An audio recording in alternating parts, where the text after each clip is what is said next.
அப்போ என்னன்னா, ஆங்கில முறை மருத்துவத்துல ஒரு வெறுப்பும், கோவமும், ஆத்திரமும் இருந்தது. என்ன ஒரு நல்ல அருமையான மருத்துவம், தமிழ் மருத்துவம், அழகா நோய்கள குணப்படுத்துகிற ஒரு மருத்துவம்.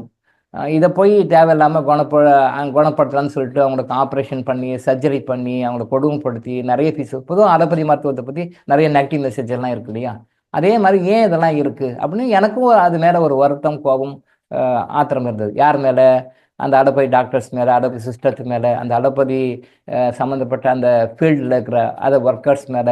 இப்போ பகவான் பகவத்கீதையில சொல்லியிருக்காரு. மற்ற டெக்ஸ்ட்லயும் நெறைய வெர்சஸ்லயும் சொல்லியிருக்காங்க. நெகட்டிவ் கர்மா கஷ்டம் குடுக்கும். நல்ல கர்மா நல்லத குடுக்கும். அது எல்லாருக்குமே தெரிஞ்ச விஷயம் தான். அப்போ ஒரு மனிதன் 3ல 2 பாகம் வந்து உனக்கு குடுத்த பணம், 1% நீங்க அடுத்தவங்களுக்கு குடுக்கணும்னு பகவான் பகவத்கீதை சொல்லிக்கிறாரு. அது இறைவனுடைய சட்டம் அது. இந்த 1% நான் குடுக்கல.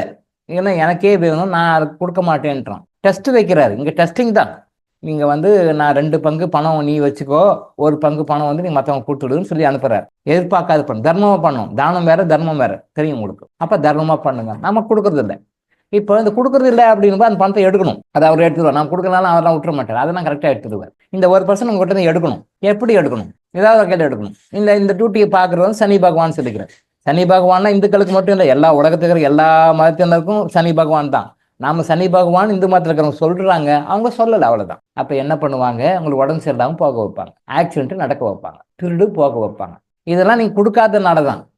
இப்ப நீங்க நினைக்கிறீங்க திருடு போயிடுச்சு. இல்ல, இல்ல. அத கரெக்ட்டா யார்கிட்ட எடுக்கணுமோ அத கரெக்ட்டா போய் சேர்த்துருவாரு. உடம்பு சரியில்லாம போயிடும். டாக்டர்ட்ட போணும், ஆஸ்பத்திரிக்கு போணும், செலவு பண்ணணும். பணத்த கட்டுவீங்க. பணம், பணம், பணம், பணம் கட்டியே ஆகணும். அங்கெல்லாம் பார்கெயின்லாம் பண்ண முடியாது. No bargain at all. எத்தனை லட்சம் கட்டினா கட்டி தான் ஆகணும். இதுவே ஒரு சித்தா மருத்துவர்கிட்டயோ, ஆயுர்வேத மருத்துவர்கிட்டயோ, ட்ரெடிஷனல் டிஸ்ட்ரிக்ட்ல போறவங்ககிட்ட நீங்க ஒரு ரூ. 10,000 குடுங்க. ஒரு மணி நேரத்துக்கு உண்டான மருந்து குடுக்குறேன்னா, நேரம் எங்கேயும் யோசனை பண்ணுவாங்க. குடுக்கணுமா? ரூ. 10,000 இந்த மூலைக்கு போய் குடுக்கணுமா? அப்படின்னு அவன் யோசனை பண்ணுவான் உள்ள. அப்ப அவங்ககிட்ட எப்படி எடுக்கணும்? உறுப்ப செயலிழக்க வச்சிடணும். விட்டுறணும். மகனே பாரு. அப்ப பாப்பாங்க பாருங்க. அங்க செலவு பண்ணுவான், இங்க செலவு, அந்த ஹாஸ்பிட்டல் போய், இந்த ஹாஸ்பிட்டல் அங்க போய், இங்க போ, அங்க செலவு பண்ணு, இங்க செலவு பண்ணு. லட்சக்கணக்கான காசு அழகா எடுப்பாங்க. அழகா எடுப்பார். கரெக்டா எடுப்பார். யார்கிட்ட சேர்த்தணும் சேர்த்துரு. உங்ககிட்ட கையில போச்சுன்னா அடுத்த 72 ஹவர்ஸ் தான். தனி பகவான் கையில வச்சுலாம் இருக்க மாட்டேன். அடுத்த 72 ஹவர்ஸ் உங்ககிட்ட பணம் போனது 72 ஹவர்ஸ் யார்கிட்ட கொண்டு அது அவ்வளோ பெரிய மெக்கானிசம் வச்சிருக்காங்க. இறைவன் அப்படி ஒரு சிஸ்டம் வச்சிருக்காரு. அடுத்த 72 ஹவர்ஸ் நீங்க வாங்குற டாக்டர் வாங்குறாங்கன்னு நினைப்பீங்க. ஹாஸ்பிட்டல் வாங்குறாங்கன்னு நினைப்பீங்க. இந்த ஸ்டார் ஹாஸ்பிட்டல் இவ்வளவு பணம் வாங்குறாங்க, நான் இவ்வளவு பணம் கட்டினேன் அப்படி நீங்க நினைச்சிட்டு இருப்பீங்க. ஆனா அவங்க வச்சுக்க முடியாது. அது எங்கெங்க யார்கிட்ட கொண்டு போய் எப்படி சேர்த்தணும் கரெக்டா 72 ஹவர்ஸ் 3 நாள் கரெக்டா யார்கிட்ட போய் சேர்த்தணும் கரெக்டா சேர்த்துக்கணும்.